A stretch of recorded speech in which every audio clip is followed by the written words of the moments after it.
you want to start?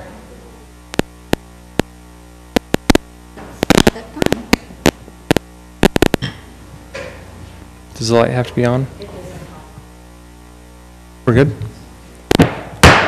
Okay. This is the City of Saratoga Springs Planning Commission meeting for Thursday, August 9th. We welcome the public and those viewing online. We will start with the Pledge of Allegiance, and that's going to be led by Tyler.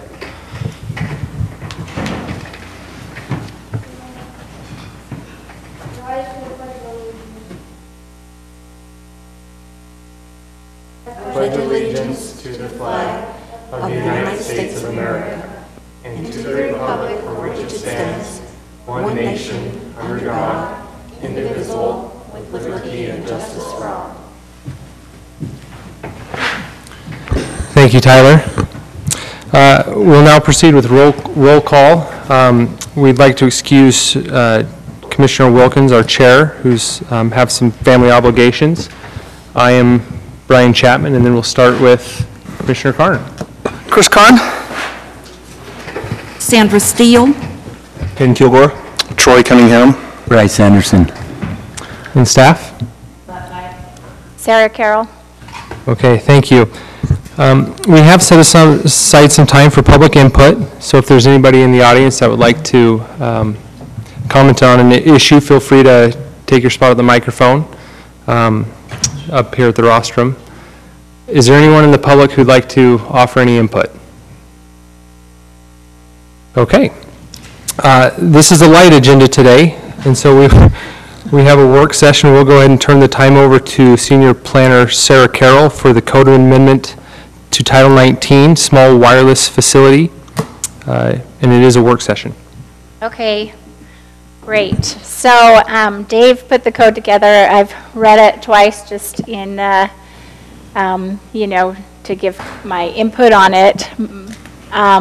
But he does know it a little bit better than me. However, I believe I'll be able to answer all your questions. I did some more research on it today just to be sure I was clear on what this particular topic was. So we have a new state law that's requiring that small wireless facilities be allowed in the right-of-way.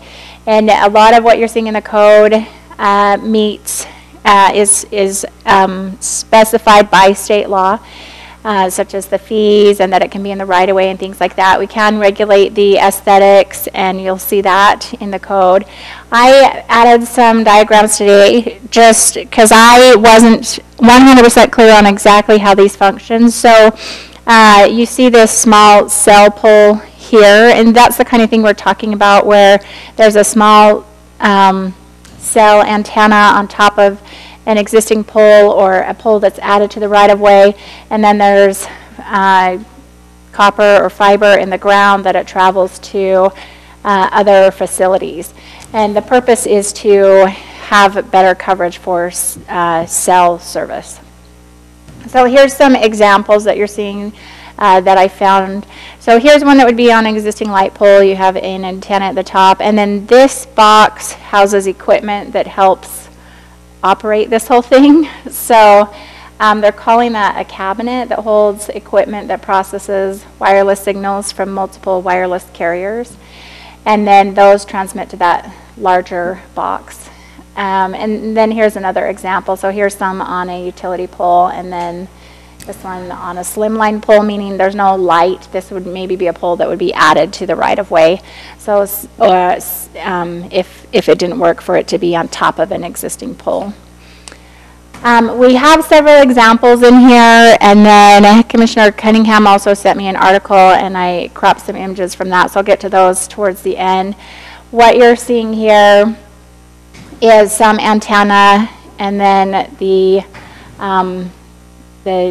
computer box that we mentioned, and this has fiber optic cables up in the air. In a lot of ours that are already undergrounded, that would continue to be undergrounded, and then the ones that are above ground, it would be above ground as well.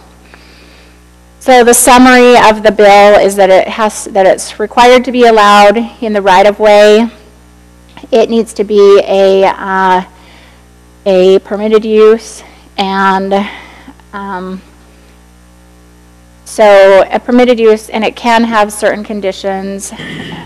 So this 6 cubic feet, that was mandated in state code, and then this 28 cubic feet as well. And then these can be co-located on existing utility poles. So no taller than 50 feet if they're adding a new pole, or if they're putting it on top of an existing pole, the addition can't be more than 10 feet. And so the city can adopt reasonable, non-discriminatory design standards. So as we're discussing this tonight, that can be discussed. And there is a limit that new poles, so we can limit this to right-of-way 60 feet or less. So we don't have to allow it on larger right-of-way, and so that's what's proposed in the draft. And then, let's see. So we can adopt non-discriminatory police power-based regulations for the management of these small cell facilities. We can't deny applications for articulable public safety reasons. And then we can require an agreement, and we cannot require specific existing utility poles or categories of poles to be used. So we can't say you have to use only large light poles at the intersection, so we can't do things like that. And then here's a continuation. So we can require revenue and an application fee and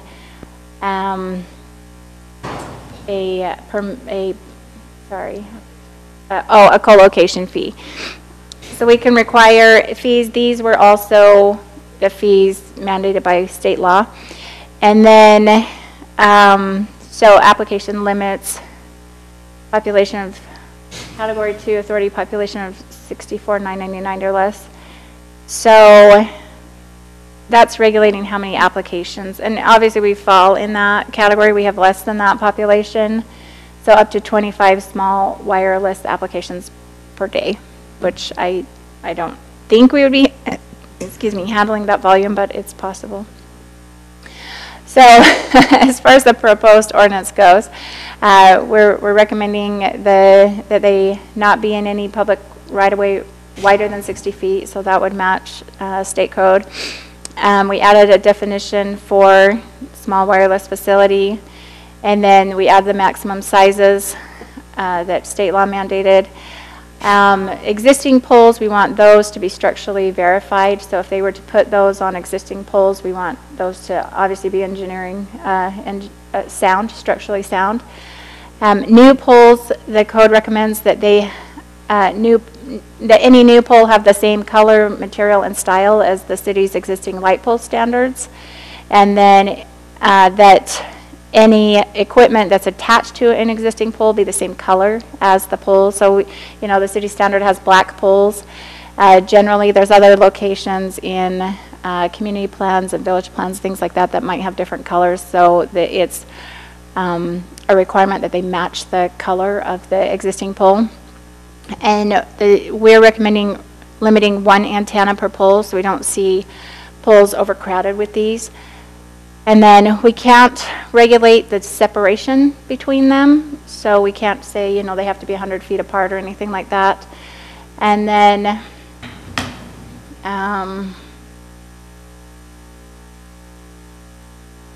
okay, so we can deny co-location if we have height limitations and they're not meeting those. But that would be specifically if it's going to interfere with these things here. So if it's going to interfere with traffic control equipment or sight lines or American Disabilities Act or these other items, then we can deny that application. So here are some examples. These ones are clean examples of what you might see. And then we also have several images on the web of not so clean examples. These do have wires coming out of them. We might want to consider something related to how those are covered or attached or things like that. So this is very clean. Obviously, you don't see all these wires coming out. And then these don't, you see the wires, you see the boxes, they don't match the poles, they're quite large, and then you see several of them. And then some of these do have ground equipment as well, and though that is also allowed by state code, and that is why there's a size restriction on the ground equipment, so the 28 cubic feet. So it'd be something like a utility box that you might see in other locations, and that would also be allowed in the right-of-way. Okay, that's what I have for you, so it's up to you now. And I have the code here as well if we want to discuss specific language in there. Sure. This is a work session, so opinions are all valid at this point. Commissioner Carn, you want to start Can we us off? create exempt areas? Just curious, places like around the hospitals where the helicopters may or may not be coming in, interfering with that operation? I'm not 100% sure, but it sounds like if we have a safety, if there's some type of safety concern that we can, but it has to be a legitimate thing, so we'd have to look into that further. Okay. I don't know if I need to disclose this, but I work for a telecom company, so this would have great interest for my company, I'm sure. Well, I don't think... We're not voting on anything, Yeah, I don't so- think there's any conflict of interest in that particular situation since this is mandated by state code. Okay. And I think you said this, but we won't have multiple carriers wanting to use the same pole, but they could use poles 10 feet apart if they happen to find that. Right. In the information I read, the idea is that these be shared. However, the way that the cell carriers operate, they may not be willing or wanting to share. So the goal behind having just one per pole is to avoid overcrowding a pole with multiple Sure. carriers. I mean, a tower, you can put multiple Right. receivers on the tower and share expenses, but I don't see them sharing infrastructure on this. That wouldn't make sense. Hey, Commissioner Kern, is there ever conflicts of interference when they're sharing? Probably not. So when they say, I mean, no, like, because when you see a large cell tower today, you got, you'll have all 4 carriers on that tower. Got it. A lot of times. So no. and is there ever interference, like you say, there's like the physical imposition it could have, like on a helicopter landing, is there ever interference of other type of, I'm not technical enough to be able to answer that. yeah. Like if a tower sitting outside of a hospital, it's going to interrupt Yeah, the equipment. something like that. Yeah, I If you couldn't have answer those- that. Okay. That's all I have. I just have a couple of questions. The ground equipment, you've got 28 feet or less, and you said 28 cubic feet, or 28 cubic feet. That probably ought to be spelled out, Rather than, just feet. Because I was thinking 4 by 7, that's kind of large. well, isn't that what foot to the 3 means? Does that mean cubic feet? Oh, okay, well, make it clearer. We can write cubic feet out, that's just fine. It will be more clear that way. I had to read it twice as well. Okay. Even though I understood what it meant, but I had to read it twice. It's been a long time since I had math. So, and would you go back to your presentation about the 60-foot right-of-way? Okay. Just a little We bit. can limit it. Right, and so that is the way that it's drafted. So it's drafted that they are allowed in right-of-way that's 60 feet or less. You know, that's a item you could discuss. That would mean residential streets. Or less, and adjacent to residential property. Limit. So we can limit it. We are allowed to do that. Right. But based on what though? When it says, so because if it's, I mean, I want to limit it, but I'm just wondering how we can actually do that practically, because it says non-discriminatory, but we can do it if it's about safety, but if it's just in front of a house, how do we justify safety for that? Let me, It could just be a tree. So how do we put teeth into our restrictions? let me look at, so this is what's drafted in there. Let me close this now. So it's drafted in there.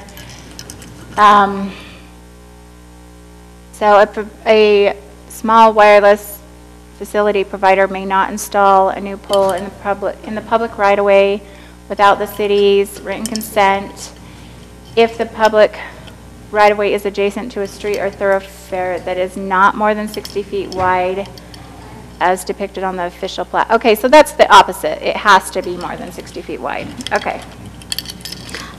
And So residential street would not qualify to that.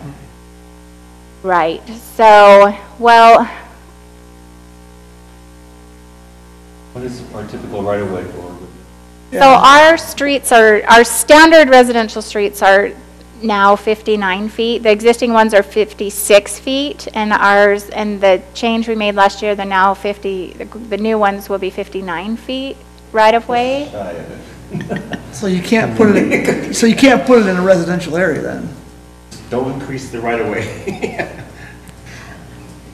That was my main concern, because I misunderstood what you said, so. I said it backwards, I apologize. Okay, well, then my hearing wasn't going then. And the other thing, are we doing anything more restrictive, or are we adding anything that isn't mandated by the state? The things that we're adding that aren't mandated by the state are the one per pole, and then the color match the existing pole. Those are the things we're adding. Well, we're also adding the mandate to have wrought iron fencing, not in the triangle sightlines. That's not in the Oh, that's right, not in the state code, right, these things as well. Yeah. Well, Uh-huh.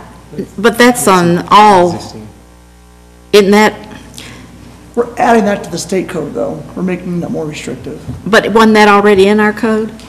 Well, no, because this whole section is new, so. Okay. It's in there for other cell towers and things like that. It's, we talk about aesthetics for those and for their buildings, but this is all new, so.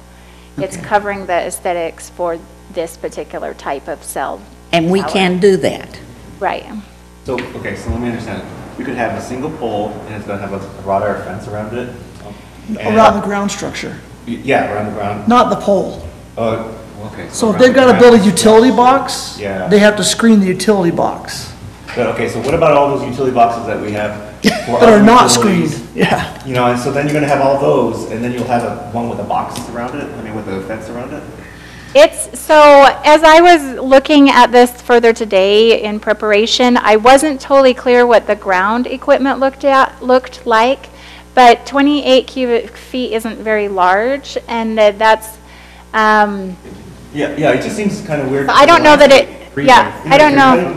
You know, they come down with their lawnmowers, and all the other ones, they use a wire, what do you call those, the Trimmer. trimmer, and then that thing, there's gonna be 28 square feet inside the fence that they can't get to. I'm going to add a comment that we look at this further, because it may not need fencing. If it just looks like a utility box that the power company does It might or be something easier like to see that, that way. we might not need. Yeah. Would there be any design requirements? So you say it has to match the poles, so the pole structures have to match poles. Do the ground facilities need any kind of design or color, or can they be anything they want?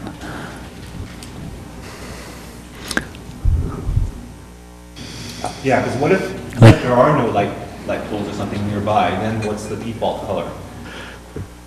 Then it's black to match the city standard. But as far as the box on the ground, we don't have anything about color in there. And, Like green or something? well, we might want to be careful on that, because if they come in and put a box in, can they put a big Verizon logo across it or an AT&T logo across it? That's big and visible without some restrictions on that. Well, how do the ones that we currently have work? Because no one puts logos on there, so. Right. Is there a code that works for that, or? And They they're all ha- green, well- they're green. They have their own, Boxes. They have their own key. Like the power company has it locked and they have the keys for it. But other than that, no, they don't put logos or anything on them. But they do put warning They labels on put them. warning Yeah. labels like high voltage and things. But do we want to restrict? It should be the same. It should be the same. It should be the same verbiage, whatever the other utilities have in their verbiage, that should be here. Yeah, then they'll look the same. They can screen it with, I think we can ask that they screen it, but it doesn't have to be with a fence. It could be with landscaping. In fact, that would be better screening than a wrought iron fence. That would. Especially if it's not very tall, and then maybe we can look into, I just don't want all these weeds. That walk in the weeds Yeah, that we weeds, can't get to, right. That's right. that are landscaped. If would be you nice- landscape it, who maintains it? The city has to maintain it at that point? Does the city ever build boxes that are shared between partner, like where we own the ground structure and then multiple people come and share it? we have not done that. Another question is, would you ever like incentivize sharing or consolidation of locations? So sometimes they like to share, or they do, and other times they want it proprietary. Do you incentivize that by saying, if you are willing to share and go in these specific locations, your application or your percentages are less to encourage sharing versus everyone for themselves? I think this said we can't, not that we can't not incentivize, but we can't make it a requirement. So we could possibly incentivize, but we can't make it a requirement. How would we incentivize them to share, though? It's cheaper. The fees are the percentage you collect by I'd be surprised if these companies work together to save 10% on an application. that was a question. I just I'm don't, just I don't thinking think it would outside here. happen. It would take too much coordination for Well, the, they just say, hey, we say you can go there, and if you want to go here, you can, and it'll save you X, right? Because it's a percentage continuous that they're Well, with clicking. these where it's where we're wanting just one antenna per pole, I don't know that, so by sharing, I don't know what that means. I don't know if that means where we want to stick to one antenna per pole, so I don't, do you know? does the if ground structure have to be a certain distance from the pole? No. So the only place that would come into play in my mind is if you've got a sweet spot in the city that needs coverage by multiple carriers, and there are two poles close enough that they could share a ground structure in the middle, but that's very coincidental. I don't see it really happening. Although we've had telecoms come in saying they want that spot because it's the best spot after they've done a bunch of surveys. For their network. Yeah, well, it was for a pole. Right, for their network, though. Oh, okay, I see what you're saying. The usage was for one network, yeah. Yes, right. So the chances that you're going to have two carriers who want to share this 100-foot radius area, I think is pretty low. Well, when we had Sprint and AT&T in here, they both wanted totally different spots. Right. Not even, it was kind of surprising. Oh, it's because the network penetration is completely different, and quite frankly, their underground access to facilities is going to be different, too. Well, also, let me understand, so the city is actively working to get rid of telephone poles. And now, what we're seeing is a utility that may come in, and now, after we've gotten rid of the telephone poles, now we could actually see telephone poles up again, and we have no control over separation. Well, it's a pole on top of an existing light pole, most of these are going to be. They're not going to put a new telephone pole They up. sound like they could build poles. I mean, that's why we're talking about color, that's why we're talking about height. Unless it's going to go on top of one. We're Yeah. talking about actual poles that are being installed, new poles. So we're finally getting rid of all the telephone poles, or as many as we can, and now, okay, here's the other thing. So now, we're getting rid of the telephone poles that we can get rid of, and now these are going to come in. And our code that we're proposing says, you have to at least be this far or whatever, or it has to be in a right-of-way that's at least 60 feet, unless there are other poles there already. And it says because it's less noticeable when there are already other poles. So the only poles that are remaining in the city are the really big ones. And now we're going to add more poles. It's potential that we're going to have all these little poles right under it on Redwood Road. Because Redwood Road, honestly, is where these are all going to pop up, because they can't be in residential. So if I'm a telecom looking at it, Well, The yeah, cheapest option is going to be put on top of an existing also pole. the ugliest, I mean, as far as aesthetics. I don't know if putting a pole on top of a phone pole is going to be uglier than building a new pole. They won't put it on top because those you know, those big electrical poles that remain are too high. So we're allowing them to place new poles next to them, and we're not restricting the right-of-way size for that because the poles already, those big telephone poles already exist. So I'm saying that you got these big telephone poles, at least they're separated, and now in between them, you also have more poles, right in front of the church, right in front of the Yeah. school. We do have this item right here, J, that says co-location on existing poles shall be required unless evidence is provided that otherwise makes co-location unfeasible. So that's our way of encouraging them to use the existing poles. But you are right, there's no, you know, if they have justification that it's not going to work, then you could end up with more poles.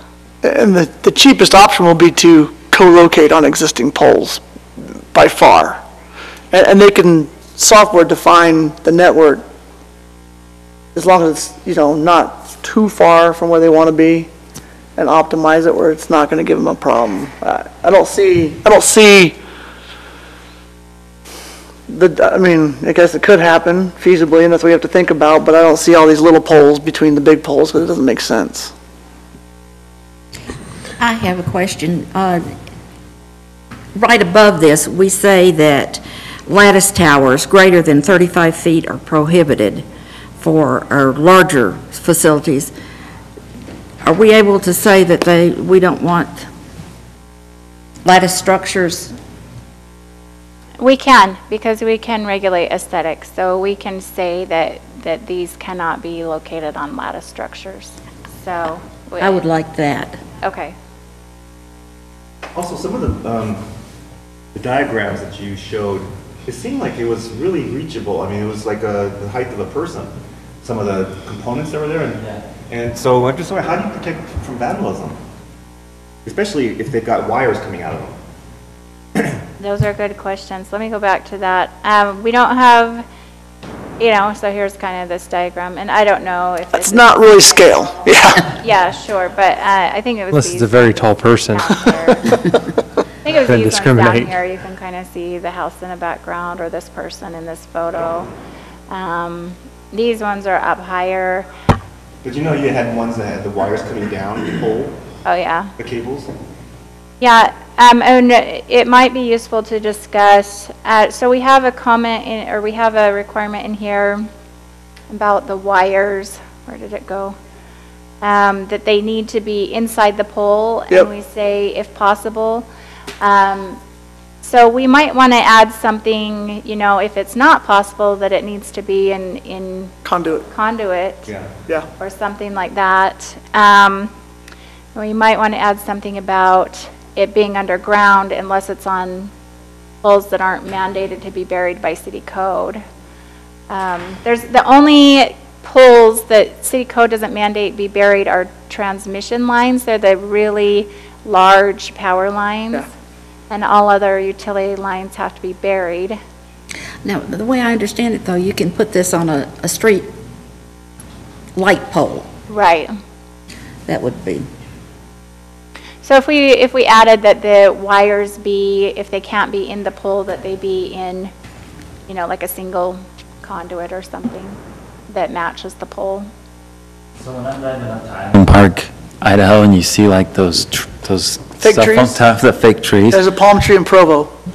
Same- Is there really? Yeah. How do those come to be? I don't know that, I don't know, I guess I find those to be maybe even more more conspicuous You're than going to less. have every carrier sharing that tower. Got it. They actually we had an application that came in, and we talked about what, you know, would a tree look more conspicuous than Yeah. than whatever, and they ended up not doing it after all, because there was so much, I just wonder what those look like. I'm sure there's degrees or, there's a spectrum Niceness. of really nice oh, they had and pictures of, really they looked cheesy. like light towers. They had one that was a clock.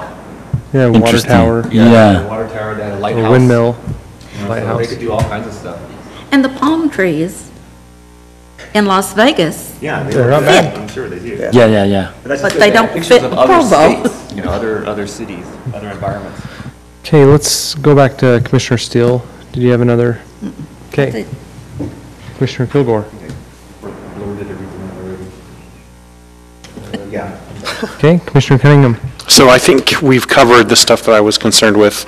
I'm like that we're doing, has to match the light poles, that current light poles the city has, and that wires need to be inside. It would be nice if we could see something with what this 28 cubic foot box looks like. Okay, so that's 3 foot by 3 foot by 3 foot. That's what it is? That's 20, That's pretty that's big. 27 cubic feet.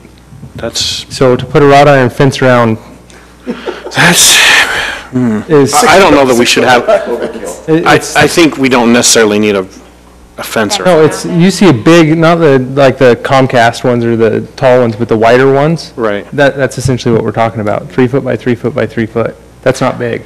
We may not need to require it, but they may want to have it to protect their ground equipment. So don't require but don't restrict it? As long as they keep the weeds out of it. Yeah. How do they keep the weeds out between the fence and the box? That's my concern. Because the city's not gonna landscape that, Right. Gravel, unless it's all gravel. Even gravel, you know. Well, eventually the weeds will come, find their way through it. Just use And weed that- paper, it works perfect. Oh, yeah, It for a couple of should- years. Belief. when they come in, that should be a condition that is put on them, that anything within the fence must be maintained free, Oh, They're not gonna once put the a trees fence gets in. bigger, I need to move and then my they may not. Opportunity costs, And how is the city going to enforce that with them? right.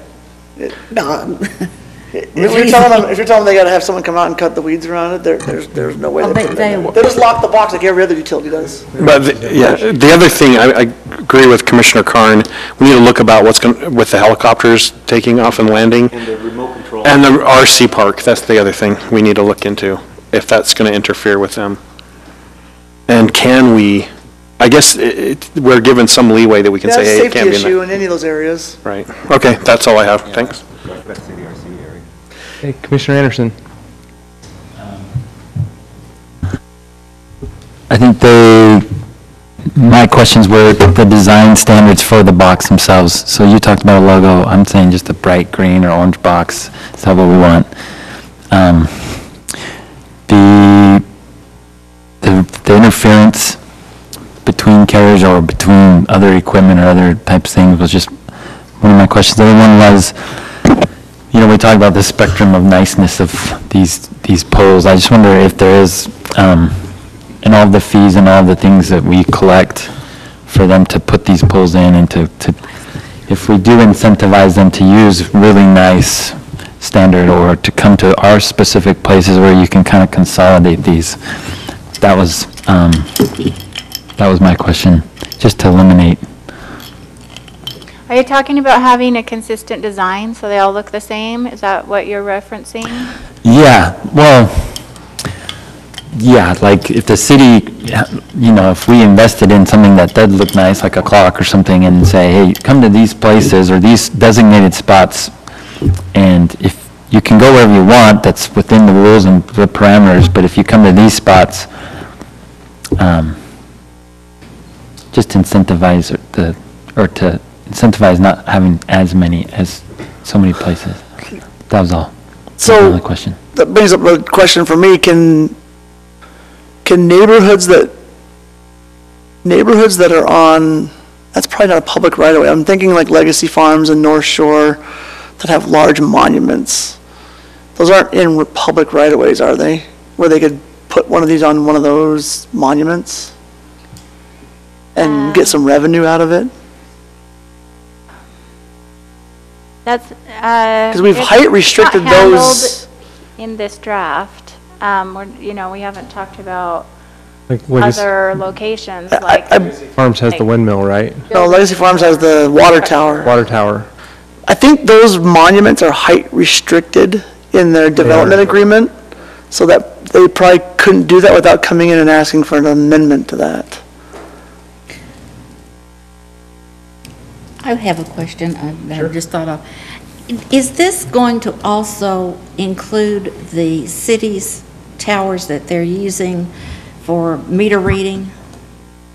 No, that's still under that earlier section about, Smokestack. well, hold on. That's a good question. Let me, First break. 'cause I Coming west off the changed freeway. this, so, Just light it. let me, remember how you just mentioned lattice? Yes.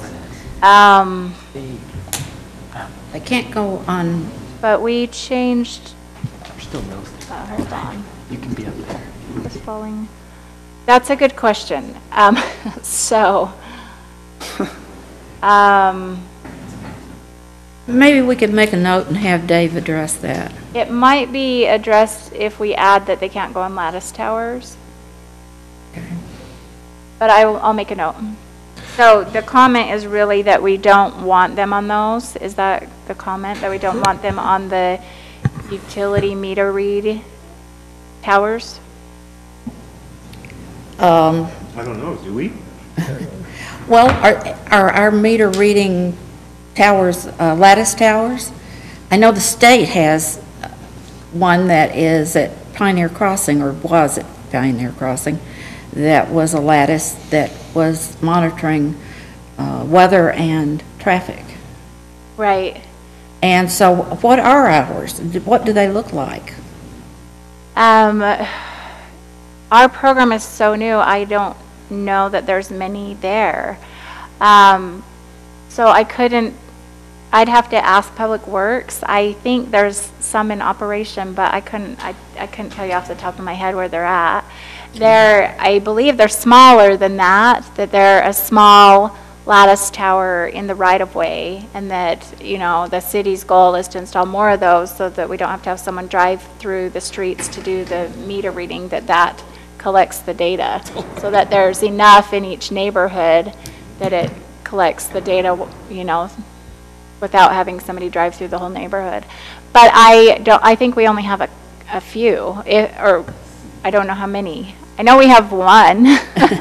Well, and then the question is, would the city allow co-location on those? That's a good question. So if we put in there that they can't be on lattice towers, then we're putting in that they can't. But if we want to consider that, we should, and that would be a smaller right-of-way, because those will be in the neighborhoods. So it's something for you to discuss more. Yeah, we probably don't, but we probably want to put something in there so we don't get them, whether we want them or not. So let me recap, if I could, just some of the discussion items or some of the notes. Conduit to hide the wires if they're not internal to the pole.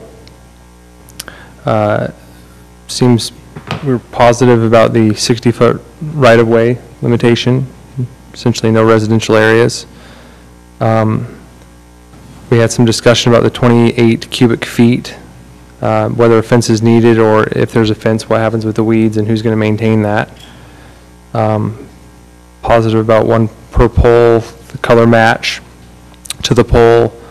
There was question about, we're trying to get rid of as many poles as possible, but this adds them, and that just may be the state forcing their hand. No lattice structures. Some consideration for the RC park, as well as the hospital with life flight or helicopters. There were some questions about whether incentivize carriers to hide or consolidate their towers better. Some discussion about the meter reader towers and co-location on those as well. So that was the summary I had. So if I missed something, let's make sure. How is that designed to the ground structures as well? So we have the poles. Color the ground. Okay. And with our joint land use with Camp Williams, there was great concern over interference from electronics and their aircraft. And so we may need to make sure, and I don't know if the state even thought about that. But Nellis Air Force Base can't fly when there's a race. So for the youth activity, I went up to Airport Number 2 and talked to a helicopter pilot. And they say they map out every tower, every antenna in the entire area. And if there's a new one erected, they can't fly in that area until the pilots know where they are. So yeah, they have to know. Is But that's that, more for physical reasons. though, Right. And this is interference, this is, You're talking about electromagnetic interference. yes. And so, Ordinances will go off sometimes. that's right. I mean, there's all kinds of things that happen when you get too many electronic devices near, yeah. And we don't want to limit our Camp Williams any more than we already do. Comment on it. Okay, any other comments for Sarah, the city? I'll pass all of these on to Dave. Was there anything on, like, this wording or the language or anything like that at this point in time? It was mostly copied from the existing one, so I thought it was fine. Yeah. Okay. And I think I just want to ensure we're meeting the minimum the state requires, and then everything else is in the best interest of the city. Okay, let's go ahead and move to agenda item number 5, approval of minutes from July 12th. Has everyone had a chance to review those? Any corrections? Okay, we'll entertain a motion. I move to approve the minutes of July the 12th, 2018 as written. Second? Second. We have a motion and a second. Motion by Steele and second by Karn. Any discussion of the motion? Seeing none, all in favor, aye. Aye. Mr. Chair, can we have the record show that I abstained as I was not present for that meeting? Absolutely. Thanks. Commissioner Cunningham has abstained. Reports of action. No, we don't have any. Commissioner comments. We were emailed an invitation to the August 26th, I believe, 25th. I am registered. I am out of town on vacation. You guys have fun. If you want to register, let Dave do it for you. There's a $10 fee. He'll pay it and then send you the registration. Is anybody going or just me? Did you already have registered? It sounded like you already registered out. No, he didn't actually. He was going to, but because of the fee, he was waiting to hear back who could go and who couldn't go. So he registered me to go to the Orem office. Is that where you're going, or are you going to Taylorsville? Taylorsville, I think. You go to the Orem office. What's the matter with you? I gotta look at the email, I guess. I don't know if there was an option. Yeah, if you look at the original Luau email, there was several places around the state. You could Okay. go. Dave also said that Orem is the closest, I mean, as far as distance goes. Yeah, I'll go back and look at it. Hopefully I'm in Orem. Okay. Other commissioner comments?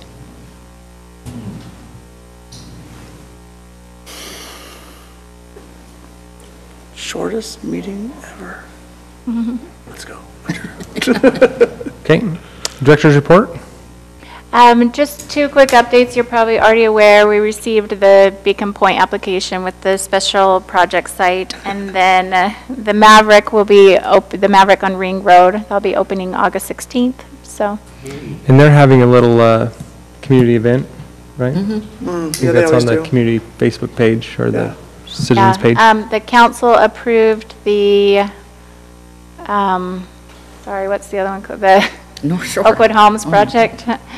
I forgot what that one's called. Jordan Promenade, that was approved. The Saratoga Dignity Rezone and General Plan Amendment was approved. And then the other one was the North Saratoga Preliminary Plat. So those were approved on Tuesday. I talked to Mark about this, but when do you think we'll see Beacon Point officially? Oh, well, we have it tentatively, they've got to address some comments. We have it tentatively for your next meeting, I believe, but, Could get pushed pretty easy. well, maybe not your next meeting, maybe the one after that. We'll just see, but as soon as possible. I know, he told me they're trying for the 23rd. Yeah, I think that we're trying for your next meeting. It's not Okay. included. Okay, so it won't be your next meeting. Most likely it'll be the one after that.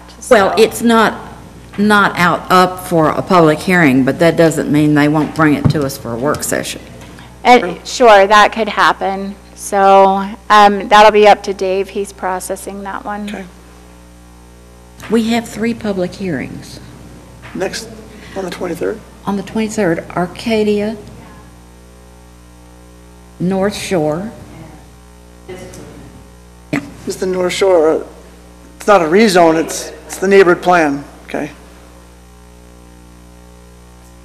Just one other item, just wanted to make sure everyone was aware that the city is hosting the end of summer luau on the 13th, August 13th at Neptune Park from 5 to 9 p.m. They're going to have food trucks and that sort of thing, just Oh, that's not a city, that's an all-city thing. all city thing. Yeah, Yep. okay. Yep. Summer celebration Yeah, series. end of summer, yeah, summer celebration series, so. Okay, without objection, we adjourn. Thanks, everybody. Thank you. You guys excited to join city government someday? Yeah, after this riveting meeting? Or you could become a city planner. The most So you exciting could thing tell ever them was all when they about brought these a group things. in California, and all they discussed was where you can hang your laundry. I was so embarrassed. You couldn't hang it